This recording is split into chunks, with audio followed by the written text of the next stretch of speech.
Back in 1976, TAP Broadcasting owned Kings Island, and they had gone to the management team and said it's time to add another major attraction.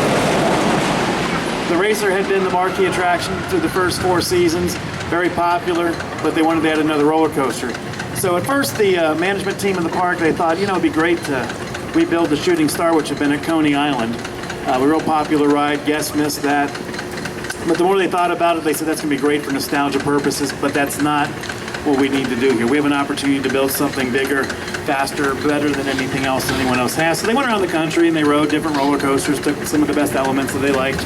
And then they approached John Allen from the Philadelphia Toboggan Company. He had designed the Racer and a lot of the other wooden roller coasters, most of them that you saw that were built in the 50s, 60s, and early 70s. And they said, hey, we're going to build another roller coaster. We want you to design it.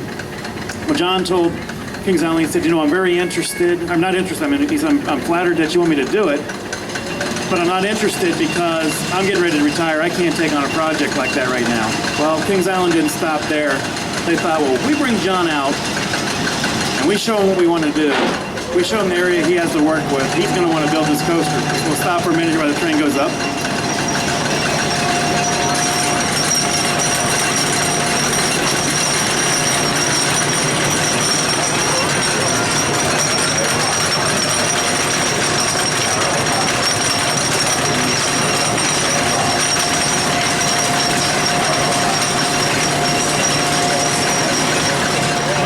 So they show John Allen the area that they picked out. They take him up to the International Restaurant, give him a nice meal, give him plenty of wine. They try to talk him into it. They said, all right, so what do you think? You want to build one more coaster?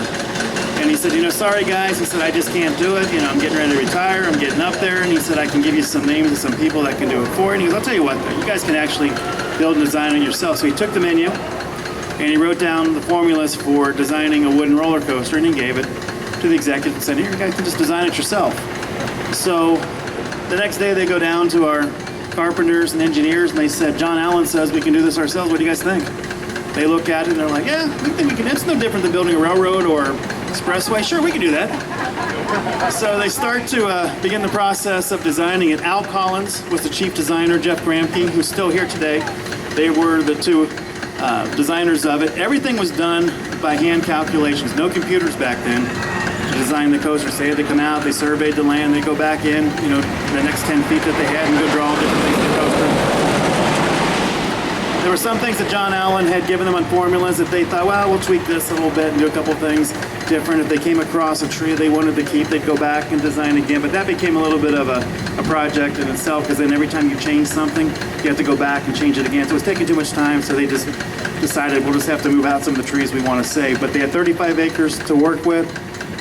They got to a point of the ride where they knew they were going to be able to have a lot of speed, but not enough speed to get back on the station, because they wanted to incorporate an element from the Shooting Star, which is the helix that you see here. So they wanted to incorporate that piece of it, but not enough speed to get back in the station. They call John Allen. He says, how's it going? They're like, oh, pretty good. We had one little problem here. How do we get back that final, maybe 1,200 feet of track or whatever back into the station? So he gave the suggestion of adding the second lift hill. So that was John Allen's contribution to the ride. We'll continue in just a second here.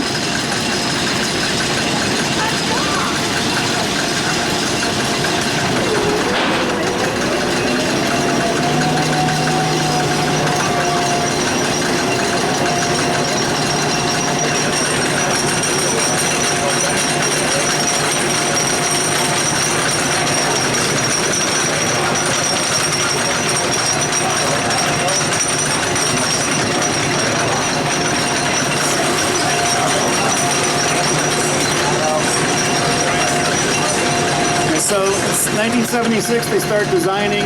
1978, the exact date was June 10th. They started the actual construction of the ride with the footers, and they started the vertical construction, and then it opened in 1979. The name of the ride did not come out until about 2-3 months before the ride even opened, so it was February 6th of 79. You don't see that today. You have to have a full marketing plan before they're even going to give you the budget to build a coaster today. So they want to know, what are you going to name it, how are you going to market it, what areas are you going to promote, what's it going to draw. Back then, they just announced, we're going to build a roller coaster, it's going to be the Champion roller coaster, 7,400 feet, nobody's ever seen anything like it. And that's what you had to work with up until the time that they came out with the name a couple of months before the ride opened. Back in the opening weekend for the ride, It was a press day on April 13th. April 14th was opening day. Then they were open on that Sunday. After that weekend, they knew they had to make one change to the ride, which was coming out of the first drop. It wasn't banked to that degree that you see it today. So they spent 4 days banking it. And then that's where you see it today. So they had that one flaw right there that they knew right away that it was just a little too hard of a turn for the guest. And then 1981, going to that season, coming out of the drop down here, going into the shed. It's bank now going in, bank coming out. That was a flat turn the first couple of years, but a little bit too much stress on the track. That was the piece of the track where they had the most work that they were doing every day. They'd have to come out and tighten it up a little bit. The trains, when it first opened, 4 bench, 40 capacity. They cut that back a couple of years later to its current 36 capacity. They had 4 trains to start with. The plan was originally to run 4 trains, but they found early on that they actually had better capacity running 3 trains because 2 of the trains would stack and the run coming back in, so they were able to get actually greater capacity with 3. For a number of years, to about the mid-'80s, if you rode the ride, you would see the 4th train always sitting off to the side, and they would rotate them through. And then in time, they just decide we're not going to use that 4th train. So pieces of that train now are parts of the other 3 trains. So we've been able to use those over the years.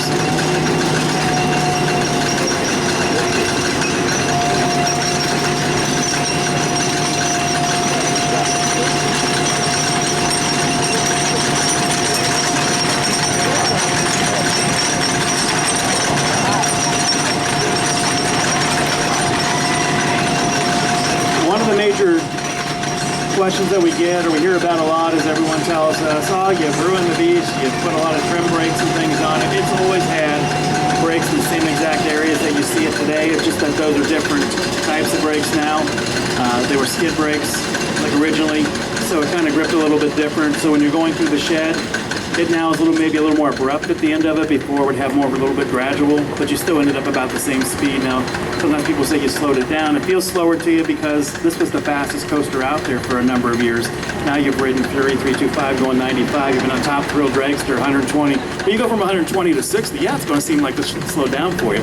But it's still going the same speeds. We had the Travel Channel out here a couple years ago, and we went around and they took their speed test and everything. It was still hitting the same speeds that it did in 80, 81 in those same spots down at the base down here. We're 64.7, that's what it was back when it went to the Guinness Book for the fastest wooden roller coaster at that time in 1980. So it still does that, but it just rides a little bit differently just because of how it grabs. But you're still going to have that same speed overall.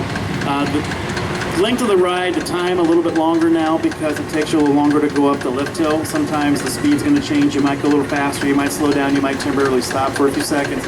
And the reason for that is the train in front of it has to clear the second lift hill now before you're going to be able to leave the first lift hill. That's so you'll never have 2 trains on the second lift hill. So it's what they call the block. Blocking of the ride, there has to be a certain distance. So depending on where the train is in front of it, it's going to determine how fast you're able to leave that lift hill there. So that's why that happens sometimes, why you creep up a little bit slower, and it's just to keep that distance between the trains.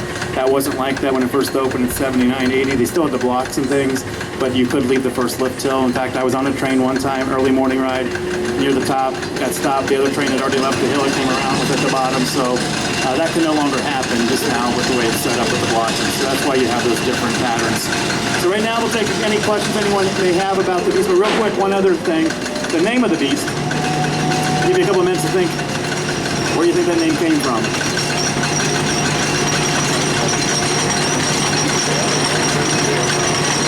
In the 80s, her name was Ruth Voss. And the carpenters, all the construction guys, they'd come back and they'd talk to her. They'd give her updates, how far along they were every day. You didn't have social media back then, so she was depending on them to keep sending the information out to the media what was going on. And they would always just say, man, I gotta tell you, Ruth, this thing is a beast of a project. It's unbelievable what we're going through out in the woods and stuff. So when it came time to name the ride, they had their little roundtable discussion with all the marketing heads and Ruth from PR, and they were throwing out different names, and she said, well, what about Beast? It's in the woods. And the maintenance guy said it's a beast of a project. With the marketing director at the time, he looked at that and he said, that sounds pretty good. So they got with the sign shop and the art department and had them conjure up some logo ideas, and that's how the Beast name was born. So any questions? Karen? Yeah, 4 bench trains.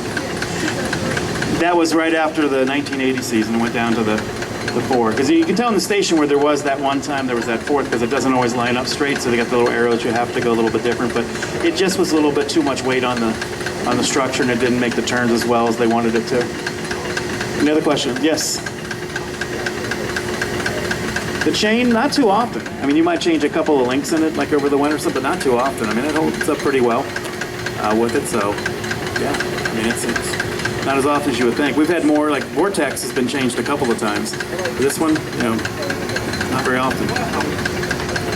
Yes? How many 2x4s does it take to build this thing?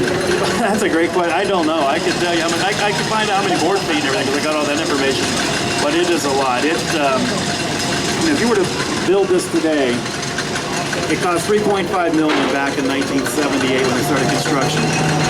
It would probably be $25 million maybe today. So it's not as expensive as some of the steel coasters that are going up today, but it would still be up there. And one of the reasons why nobody has beaten the Beast record for, there's two reasons really, the distance of 7,359 feet is because, number one, just the cost. Who has $25 or $30 million, not too many parks. And if you do have that kind of money, who has this kind of room, who has 35 acres available where you can build at most parks, they're landlocked. So like, you never see Cedar Point build a ride like this, they just don't have the room. They would have to take out 4 or 5 rides to do something like this. So anywhere else you go, I mean, even if, the Florida parks, wherever, there's just not that much room. So we're fortunate that when Kings Island started, when they bought the land here, they were told by Roy Disney, one of the things he told them was buy twice as much land as you ever think you're going to need. And they had land on both sides of the street. They bought 1,600 acres. We're down now to about 760, 770 that we own. 364 is developed, that includes the parking lot. But that allowed the park to be able to do projects like this because they had enough land that they could do it. If they'd have done what so many other people do and just stopped at 160, 200 acres, we couldn't have the expansion that we have right now. So we could build the park over again. You don't want to do that just because it would take too long to get all over the park. You want it to be too big. I think anywhere between 350, 400 acres, that's about as big as you really want to go. So for us at 364, that's pretty much where we've stayed for a long, long time now. Any other questions before we head back? Yes, here. Leslie's going to tear it apart. She asked about the Monroe area, part of where like Banshee was back there, back behind the bat and everything. That's possible that we could go back there again. I don't know if we would put attractions back there. I mean, maybe someday down the road, it is something, accommodations or something like that, but that's a thought that we could do. One time we owned where Great Wolf Lodge is. We own the golf course across the street, the tennis complex. We own the whole strip on both sides of the road, and then as time went on, they just sold a lot of that off. And, when Cedar Fair bought it, we wish we did have both sides of the street again. It would have been a really, really good destination place then. Anything else? Yes.